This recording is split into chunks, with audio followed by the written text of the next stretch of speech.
I'll just give you a brief data.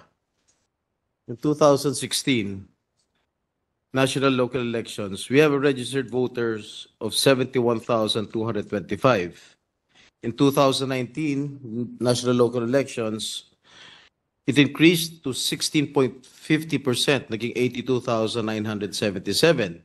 The 2022 national local elections, it increased to 32.13% for a total of 109,640,000 voters. As compared to Pasig, ang tinaas lang ng Pasig, ang increase ng Pasig is 3.75%, Mandaluyong 1.32%, Quezon City 5.55%, and in Manila 6.37%. Napakalit lang po ng bayan ng lungsod ng San Juan para magkaroon ng increase ng 32%.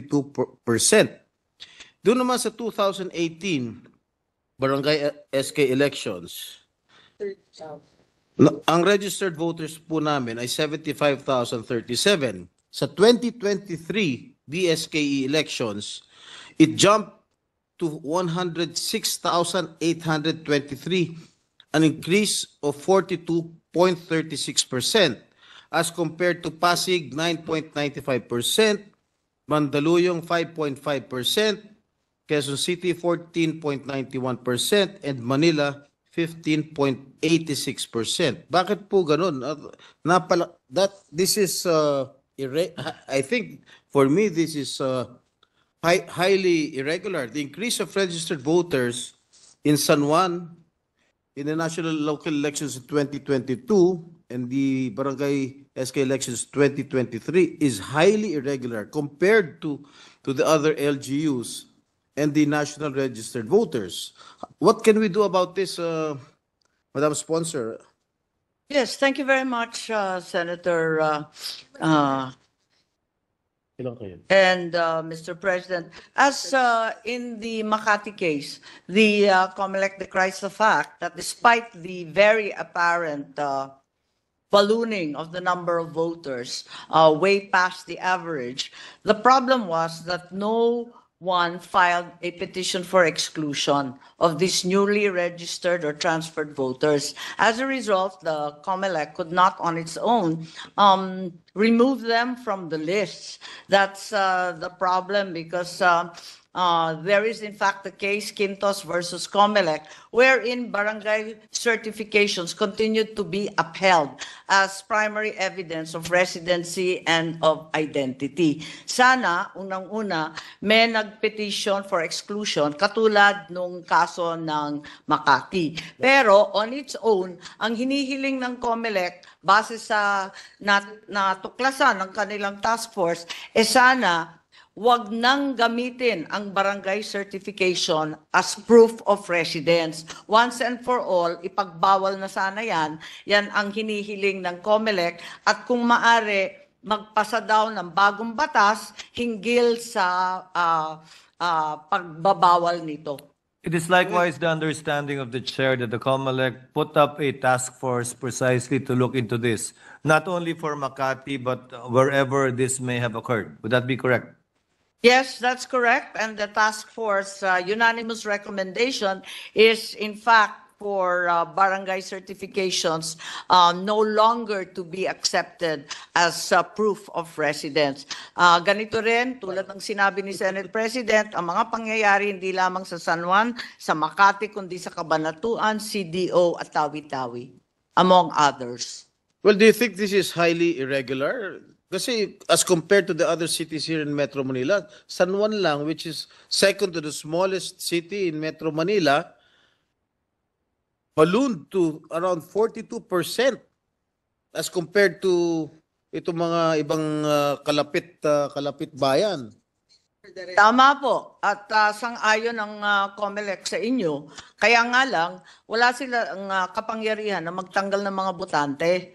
Ang maari lang, may mag-file sa korte ng exclusion sa pagtanggal nitong mga ito. Ang recommendation na lamang nila kung maari, maghahain ng kaso sa DILG laban sa mga punong barangays involved Oh, yes. na We'll do bigay that. ng bigay ng iba't ibang mga certification, nakaduda-duda naman. At tulad ng sinabi mo ninyo, sadyang lumolobo ang numero ng botante. And additionally, they cannot possibly fit in the area, very much like what happened in Makati, where they used, I believe, correct me if I'm wrong, Senator Binay, a singular and the same address, which would cover several hundreds of people.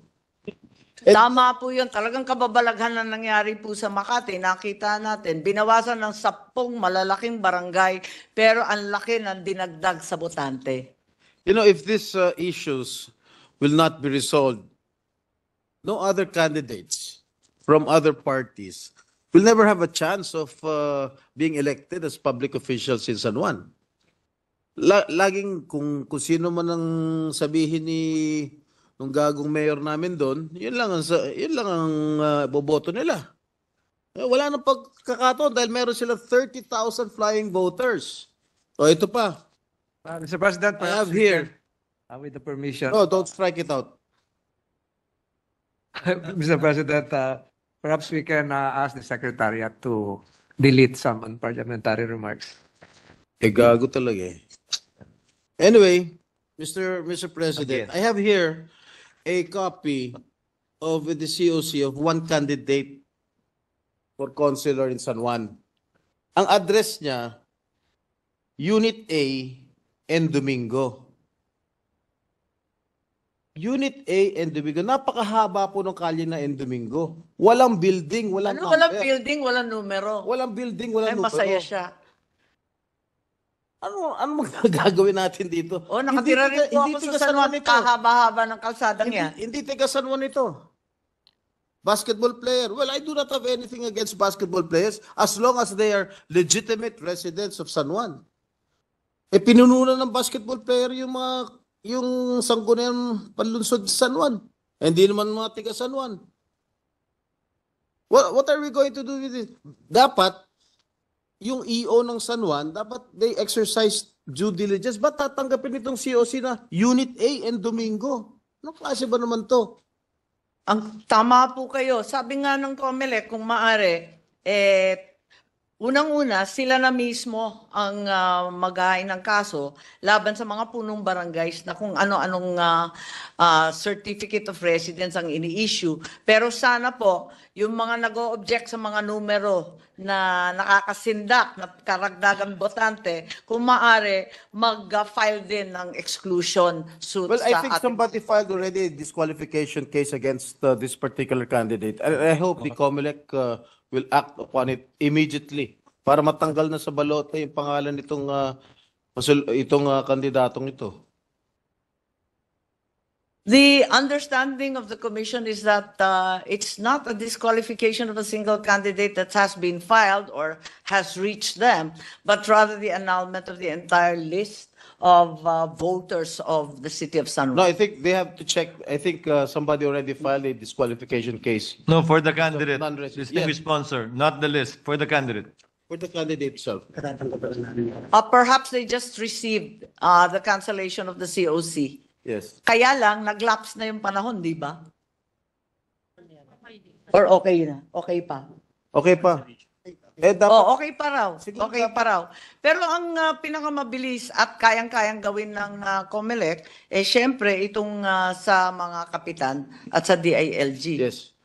Okay, I will adhere to it. But sana ma-action kaagad ng COMELEC itong disqualification case against this particular candidate. Rest assured, Senator, that the commission will act on the disqualification case very expeditiously. Thank you very much, Mr. President. Thank you, Senator Estrada. Majority Floor Leader.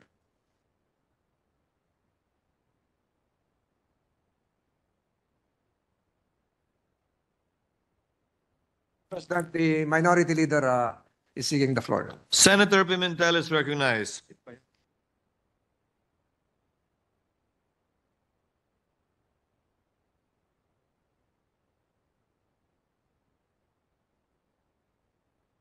Thank you, Mr. President. With the permission of our sponsor. You may proceed, sir.